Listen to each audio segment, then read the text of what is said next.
dan saya akan mencari sesuatu. Ikuti jejak saya, jejak petualang.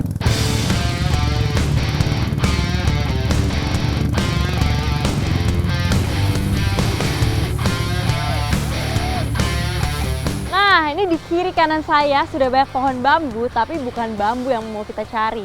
Kita mau mencari sesuatu yang ada di dalamnya. Bambu merupakan tanaman dengan laju pertumbuhan tertinggi di dunia, termasuk di Indonesia.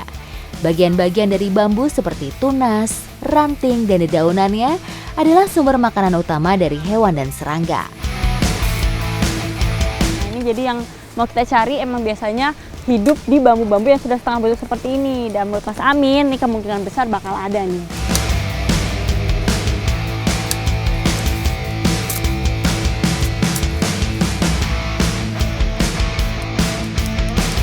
Nah, jadi ini nih yang kita cari-cari, ular pring atau ulat bambu. Nih kalau dilihat bentuknya dia mirip sekali sama gendon atau ulat sagu, tapi lebih kecil dan lebih panjang. Ulat bambu adalah larva musiman dari ngengat. Ngengat akan bertelur di pangkal bambu, kemudian telurnya menetas, larvanya akan membuat lubang masuk dan hidup di ruas bambu. Larva-larva inilah yang kemudian disebut sebagai ulat bambu yang akan memakan daging bambu bagian dalam. Wih, main banyak nih Mas ya? Nah, jadi ini memang sangat bervariasi jumlah si ularnya di dalam satu ruas bambu. Bisa sedikit, bisa juga banyak. Ulat bambu bisa disebut hama karena dapat mengganggu pertumbuhan bambu. Banyaknya warga memanfaatkannya untuk diolah menjadi masakan atau sebagai kudapan. Bisa juga dimanfaatkan sebagai pakan burung kicau. Dan ular pring ini bisa dikonsumsi ya Bu? Tapi tetap harus kita olah dulu. Nah, kita mau coba nih. Ikuti jejak saya, jejak petualang.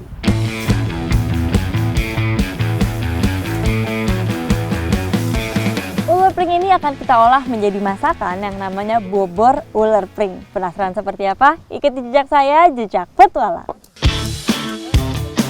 Bumbu rempah untuk membuat olahan ini cukup sederhana. Hanya bawang-bawangan, cabai, dan lainnya. Di beberapa tempat, ulat bambu atau ulat pring ini hanya digoreng kemudian langsung disantap tanpa bumbu.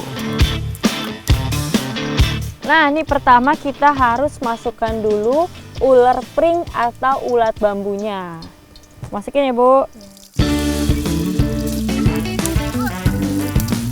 Nah, ini begitu ditumis langsung memanjang dan juga ada beberapa yang meledak-meledak seperti popcorn. Itu mungkin karena ada kandungan air di dalamnya ya Bu.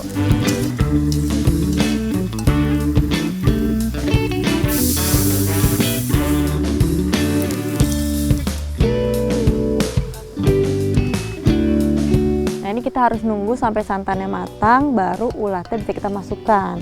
Nah, ini setelah ditumis jadi crunchy, jadi renyah kelihatannya nih. Saya mau coba sebelum dicampur dengan bumbunya.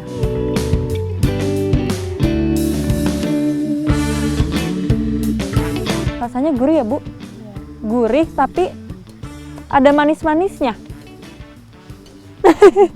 Jadi tekstur luarnya itu renyah, dalamnya itu lembut dan juga ada sedikit rasa manisnya. Dalam satu ekor ulat bambu dewasa, sekitar 1/4 bagian tubuhnya adalah protein dan sisanya adalah lemak. Nah, udah mateng nih Bu. Yuk angkat Bu, angkat. Nanti kita ajak Bapak ya Bu. Ini sudah matang, langsung kita cicipi.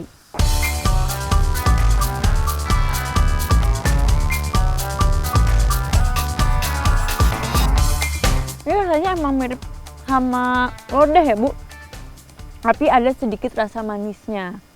Nah, si ularnya ini juga gurih, plus di akhir-akhirnya ada rasa manisnya juga ya Bu.